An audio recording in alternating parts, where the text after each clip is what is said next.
Today, I am showing you 3 different radios that are turning into one of the hottest ham radio adjacent hobbies out there right now.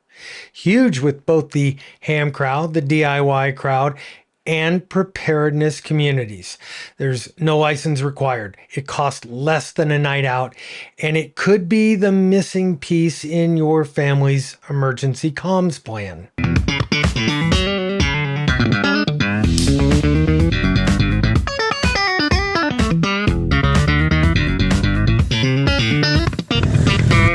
Let's do this. Hi guys, I'm Bob K6UDA and welcome back to the K6UDA radio show, the ham radio show your mother warned you about. Guys, it's been a minute since you've heard from me, and because we're old friends, I owe you an explanation. I have been busy launching a new channel, the Idaho 2A News. Yes, a gun channel. Now, don't get me wrong, I love making ham radio videos and that hasn't changed. But if guns aren't your thing, protecting our constitutional rights isn't about playing with guns. It's about preserving the fundamental rights we have as a nation, and I take that very seriously. So if you care about your constitutional rights, go check it out.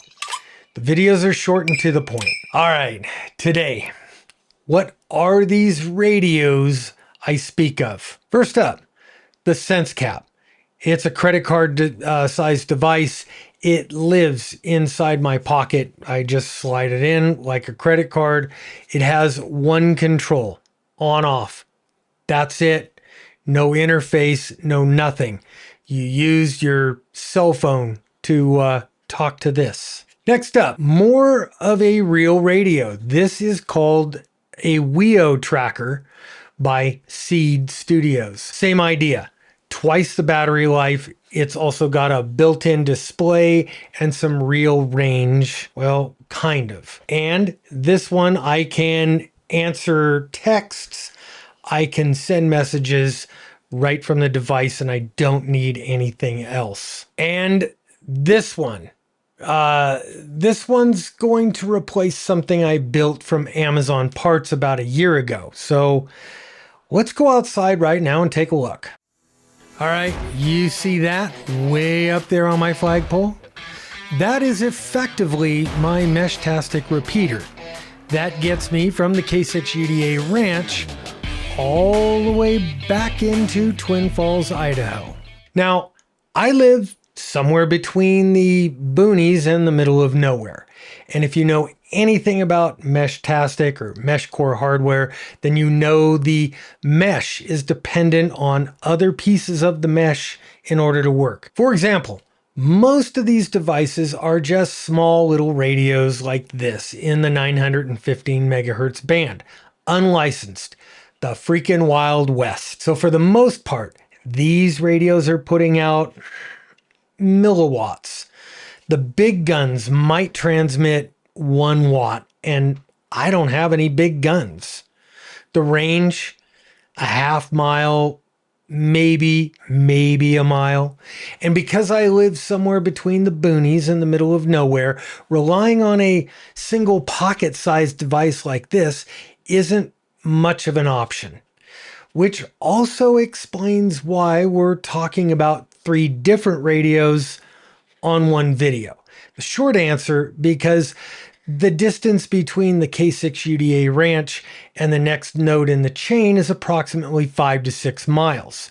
And the distance between the K6UDA ranch and town is 10 miles. And we've learned from flying around with LR1110 out in Northern California that placing your antenna at 5,000 to 8,000 feet in the air increases the effective range of one of these to about 50 to 100 miles.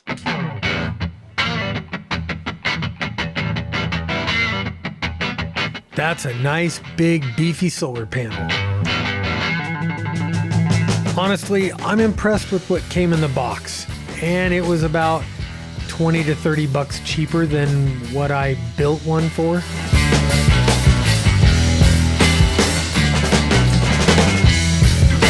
It took about 10 minutes to put this thing together, and I am super impressed with the build quality. All right, the flagpole with the old node comes down.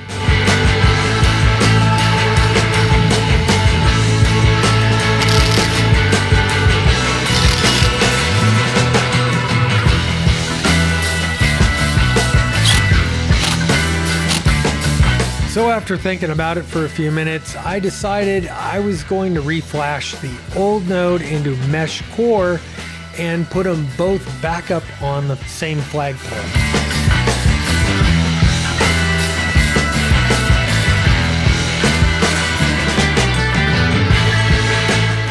All right, I'm going to send a message out. We'll see if it works. Testing the new node up on the flagpole.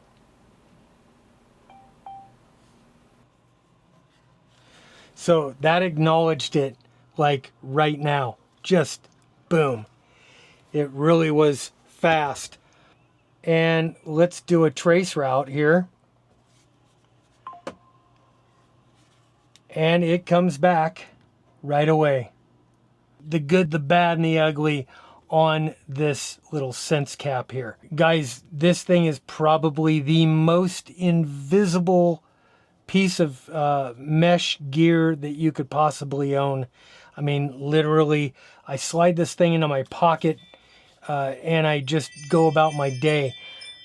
I don't even know that it's there, to be honest. I forget that it's in my pocket. Like I said, one button here to turn it on, that's it. That is for charging. And it's great, and it sucks. It's great in that it's got a super strong little earth magnets that connects only the right way.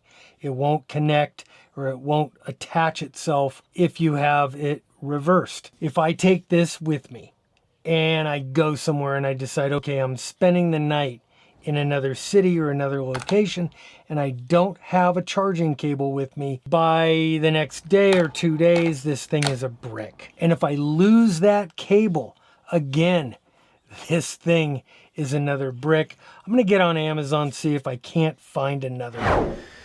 Next up, the Wio Tracker. This is a different animal, small footprint, flexible, external antenna. USB-C charging. It's got a fairly easy to read display if you're not 65 years old, and you could send and reply right from the device. No cell phone needed. It sports an actual on-off switch, a built-in GPS. The battery life is great at 3,000 milliamps. Roughly 4 times bigger than the SenseCAP 700 milliamp battery. This thing runs for about 2 to 3 days on a charge. There's 8 screens that you can pick from on the Wio Tracker. There's the home screen, the latest message, distance to nodes, bearing to nodes, your GPS position screen, LoRa configuration, the clock, and GPS fix on all your favorites. You can interact with the screen by pushing the main button, and that brings up a contextual menu. All right, check out the specs on this thing. That battery, again, roughly 4 times the battery of the SenseCAP. It's got a bigger board, bigger battery, external antenna, longer runtime, and it's way more versatile. My only real gripe about this thing, the toggle to text interface is kind of a pain in the ass. Really, it's made to use with the canned messages. The screen is actually very tiny, and it's very hard for me to read without the cheaters that I normally carry. And oh yeah, these buttons here, they just feel cheap. And that brings us to the final piece of the puzzle, and honestly, the piece that connects K6UDA with the rest of the local mesh community, my solar node. This is the Solar Node P1 Pro. After having this up on the flagpole for the past couple of days, what are my thoughts? Well, first, the build quality is first rate. It's heavy-duty construction, simple interface, quality mounting hardware, unlike the old one, and a price point that is, well, pretty nice. Like I said at the top of the video, Seed Studios sent this one to me, but frankly, and well, I just looked on Amazon. This one is going for 140 bucks. I spent $120 piecing together a solar node that isn't even half the build quality of this P1 Pro. Now, is it perfect? No. The first thing that I noticed, I wish that antenna was a bit more robust. It's a 2 dB gain antenna, but this one's hinged, and actually it looks like a weak point to me. The rest of it, I honestly haven't had that much time on the P1, but I was actually able to easily hit it from a mile away using my credit card node. The P1 Pro has a built-in GPS. It's got 4 18650 batteries built right in. That's 13,400 milliamps of power back behind a 5-watt solar panel. The MCU is Seed's XIAO NRF 52840 plus. Blah, blah, blah, blah, blah. I'll put it up on the screen here and you can read it yourself. All right, guys, that's all I've got for you this time.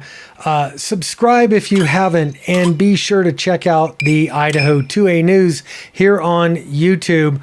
My name's Bob, K6UDA, and I'm out of here. 7-3.